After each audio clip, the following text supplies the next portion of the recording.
so the red pill is a gateway drug. Let me explain before anybody tries to tear me up, right?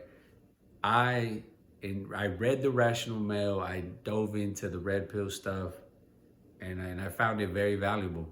I found a lot of utility in it. Um, it definitely benefited me in many ways.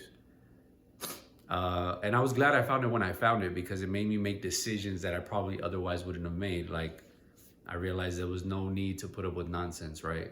To give you some context, story time. I was reading through the red pill stuff and I was like dabbling back and forth with one of my exes. And I was thinking to myself, like, oh, maybe there's a chance we'll get back together. But then I came across a video clip from Rolo that says, oh, the energy that you could put into an ex, you could put into a new situation. And I was thinking to myself, that's so true.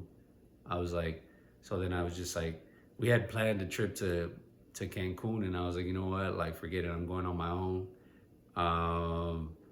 I wish you well. And then that was it. We parted ways. We never spoke again. And I thought it was the best decision I made without a doubt. Even though at the time I was a little scared, but I was like, well, that's the benefit, right? That's the beauty of having like these red pill sort of fathers, right? Or mentors, right? That guide you and help you make these right decisions. Because otherwise, in this state of vulnerability, I was willing to try to make it work with her. And I think it would have cost me not only time and energy and emotional baggage and drainage.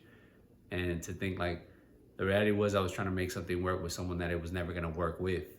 So for that, I am grateful for her. So I'm not saying that red pill content is in and of itself a toxic thing. I think what happens is the trouble comes with, well, what is the moral imperative to going through life with a red pill lens, right? Because one of the gripes that I think a lot of people have with red pill, with sort of like a red pill ideology or a mindset would be that, like the idea of like, oh, you got to hook up with 50 plus women, right? Or you got to look at women as the enemy, or you got to be super mindful of, oh, they're going to try to take your money, or they might leave you for somebody better, right? There's all these things like that I also find very problematic in the sense that if you operate with those ideas in mind, I don't know how much of it really will benefit you if you decide to be in a relationship.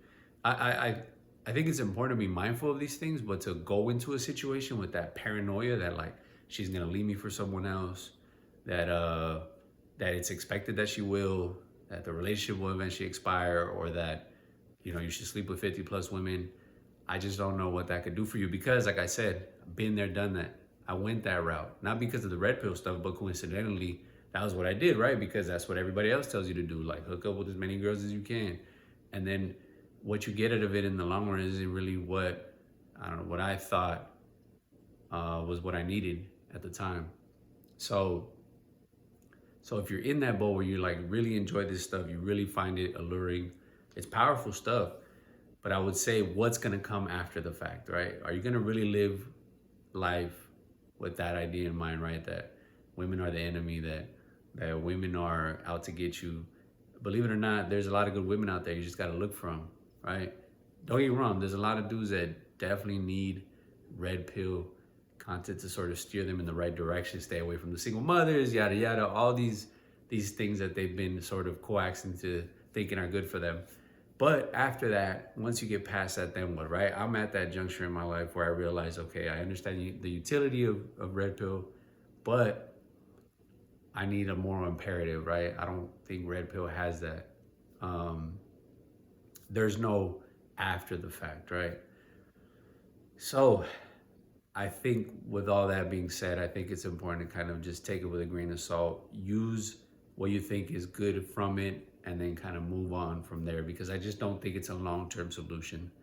I could be wrong. I could be coming back in a few weeks or a few months and saying, you know what, the red pill is everything. But I think I've gotten to that point where I realize like it's important, but what's next, right? Is that really the lens in which I want to view life, right? The perception I want to have of reality. And frankly, I don't, and I don't think it'll be beneficial for me in the long run moving forward in my relationship, or if I decide and when I decide to have a family, things of that nature. But anyway, so if you're having trouble trying to figure out what direction you want to go, just consider that, right? That red pill can be a gateway drug, right? It can get you in, and you get tied into it, and you start, just ingesting it mad. So just be mindful of that. Be careful with it, and hopefully you can transition out of it. You move past it. It's a phase. You understand it. You find the important parts of it, the nuggets, the gems, and then you move on. All right. I hope this helps.